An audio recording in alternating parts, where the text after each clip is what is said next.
go to the place, you set up your tents.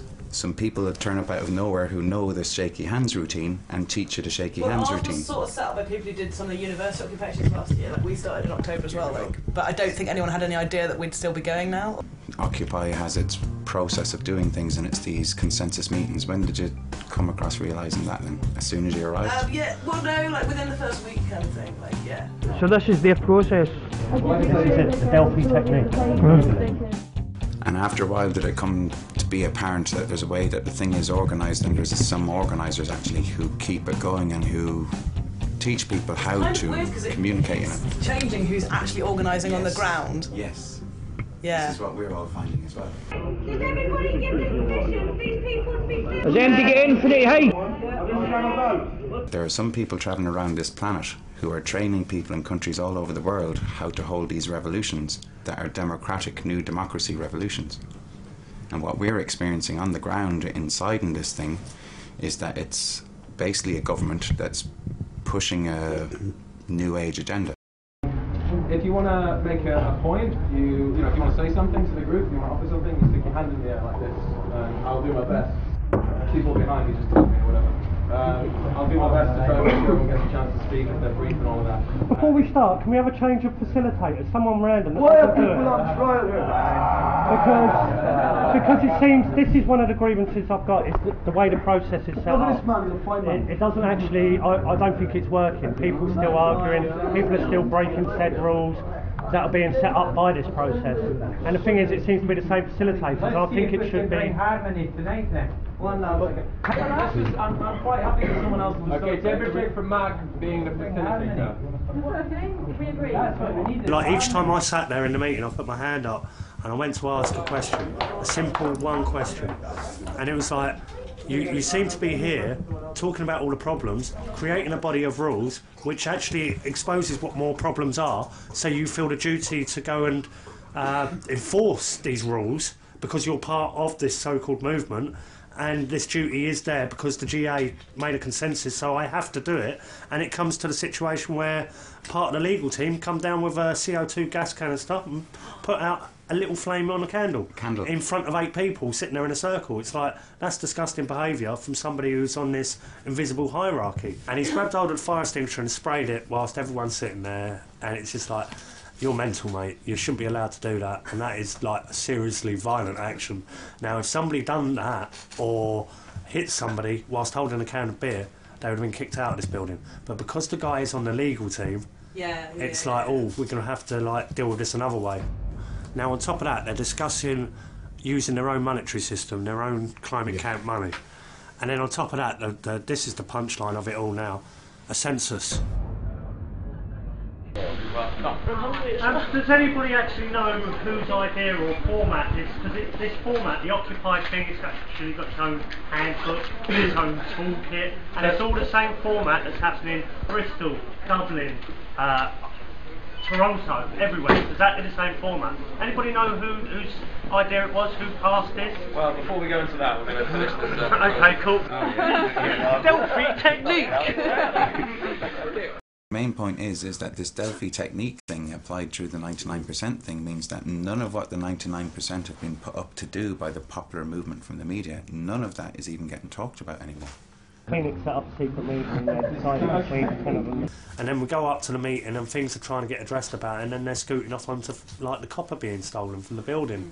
And what should we do about it? Well, I think the people that have stolen it should replace it with money, and it's like, you're not mental. You're just talking about one issue, and when you can't deal with that one issue, you'll scoot onto something that you've been planning on talking about all day long. What we don't see is practical ideas people either, and it's really like you're making a conscious effort to dissociate yourselves from the rest of us, whereas when a unified camp system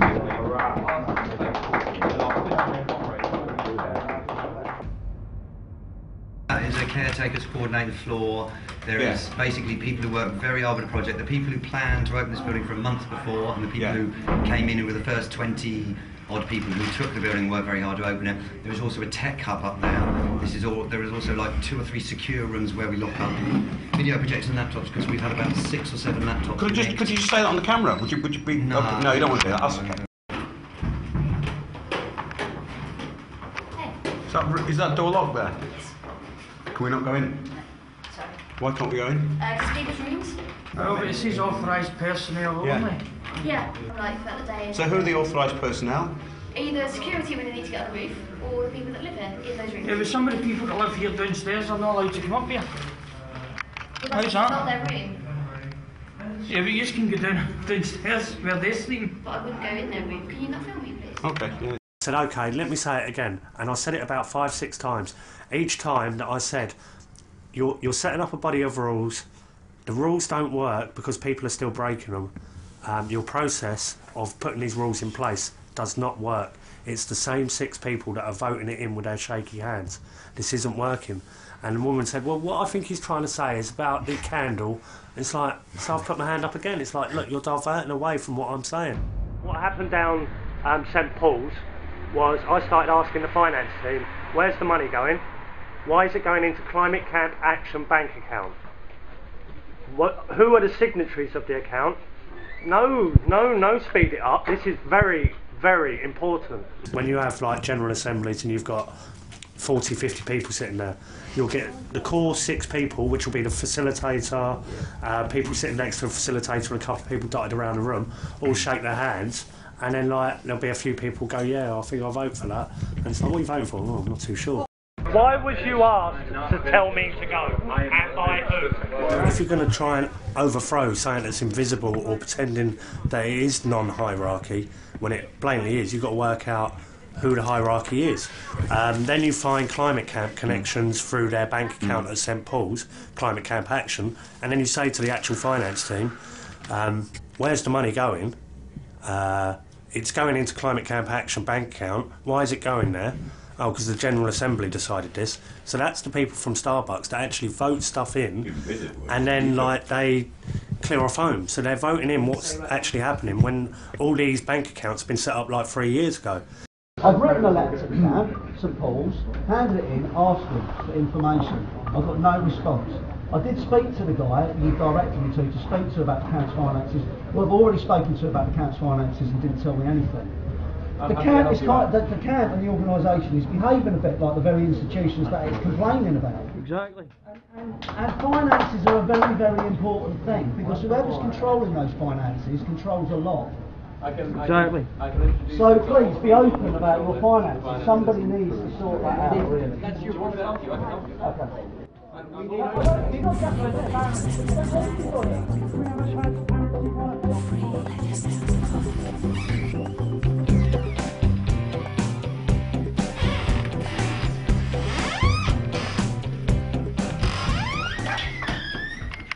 Like I say, I've just gently asked Phoenix the first question in all of that, which the first question that came up is how is the Climate Camp bank account associated with St Paul's?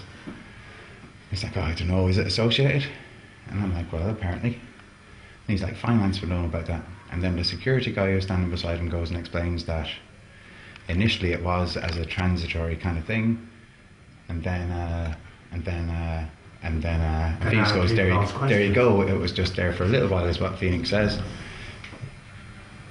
And he walks off before everyone's going, yeah, but it never got sorted out and nobody knows what happened then, it never got changed to anything, did it? But he's left. This was only me and Phoenix in the room, then the security guy came along and joined along with him, then there's 3 or 4 of them around. He didn't just sit down and even take one question as a talk to each other thing, but we discussed that he's going, the whole place is just falling apart, it's all falling apart, that's what happens when people don't give a shit. I'm saying, have a look around, man, look at this room, is lovely and sorted out. Yeah, he's going, it's great when a room is sorted out. I'm going, well, at least this room has been sorted out so recently it's not falling apart, and look, it's only me and you in here and it's peaceful. Maybe we'll chat. And he's trying to take the lock off the door so that they can't lock themselves in. Did they take the lock out in the end? Yeah, that's what he did while I was there. So, is that a rule for every door here? No, that's for people who aren't trusted or only here until they get kicked out. Okay. I would imagine. Who makes these decisions? Who's trusted or not? His excuse was they're locking the doors up here because they've got projectors and laptops up here. They keep getting stolen. Well, they've got security and they've got this big body of rules and they can't deal with it. But first, the lassie went, it's because people live up there. I said, well, people live downstairs, so you can go down to their living quarters, but they can't come up to your living quarters. Why is that? I said, there's a bit of segregation here. Then on top of that, you find this by Climate Camp. Right, have you seen this? This is a Climate Camp production, right? Now, you think they've got their own bank account and funds going in. Where's the money going? This is a free paper. And the last page is talking about Climate Camp and how it needs loads of people to run it, and it's deteriorated a little bit. But let's have a look at all the other movements that are going on, like the student movement. Green and Black Cross are really involved with them. What are they? Who? Climate Camp? Green and Black Cross. Green and Black Cross are like, they organise solicitors for actions and things like that. On this, where it's talking about the Climate Camp and how it needs to revamp and come back, down here it says, and you never know, all this activity might inspire another climate camp, or better than that, maybe training camp that spans the climate movement, student movement and UK Uncut, and a camp with a common future where things we hold collectively. The atmosphere, education, the health service are all discussed alongside how we could go about defending these social and ecological commons. And who knows where? In the middle of the square mile, perhaps? Question mark. So, like, is it Climate Camp that has been setting this up from, like, a long time ago? I'm not sure why this question still hasn't been answered, but I'm quite interested as well. This Bank of Ideas registered company. Can you ask this question again? Does anybody know who set this up? Question. This is 2009. There's a workshop tomorrow. It's the same one, Daisy Golding's the email. 2009. Daisy Golding is the name. What the hell wrong with that? Because that's the name on the email for Occupy. It's a fictional name made up for Occupy. Because I looked at it and thought, okay, this could be something just totally coincidental, somebody setting up a company a few years ago. So what I've done at that point is looked at the registrant of the company. One was Beth something, and the other one was Daisy Golding. And you were one of the guys that I said Daisy Golding, and you said that was a fictional name made up for the Occupy movement. So how do you know that? Well, because... She's the... Yeah, please. Well, because the events that we were setting up for the Bank of Ideas, speakers and all of that coming in, when I was brought into the Bank of Ideas, the emails that were being sent to speakers to inquire whether they wanted to speak, and subsequently the replies they were sending back, they were under the name Daisy Golding. Okay, yeah. So whose idea was that? What? Whose idea was that? 'Cause that's the registrant on the company. That was people who were doing the events that was about. Who? They're the guys that have registered this. One was a lady called Una. I don't know her surname, and I don't know the other person. I know the other person, and I can ask them for you. Please do.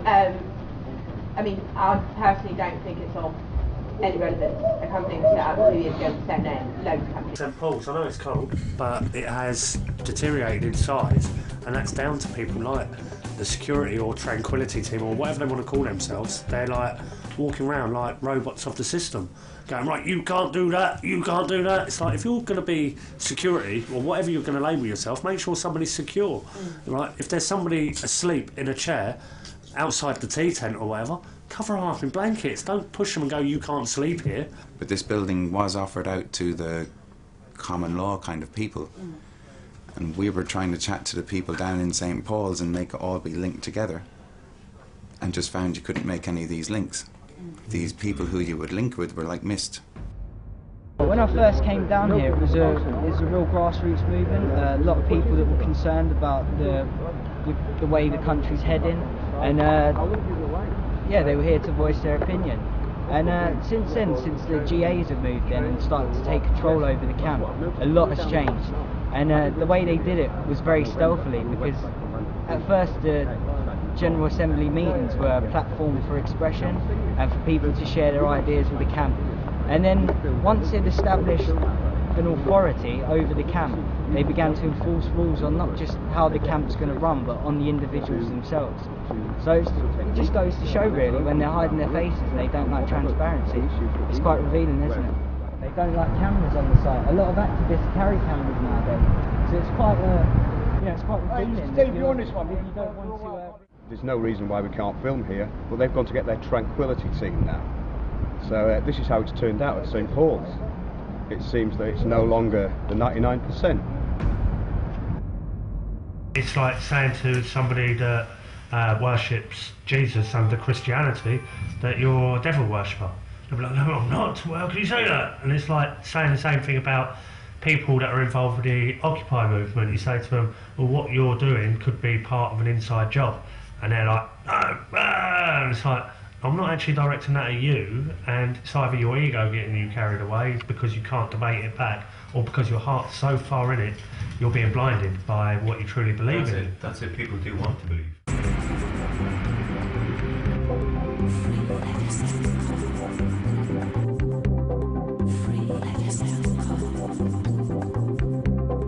Free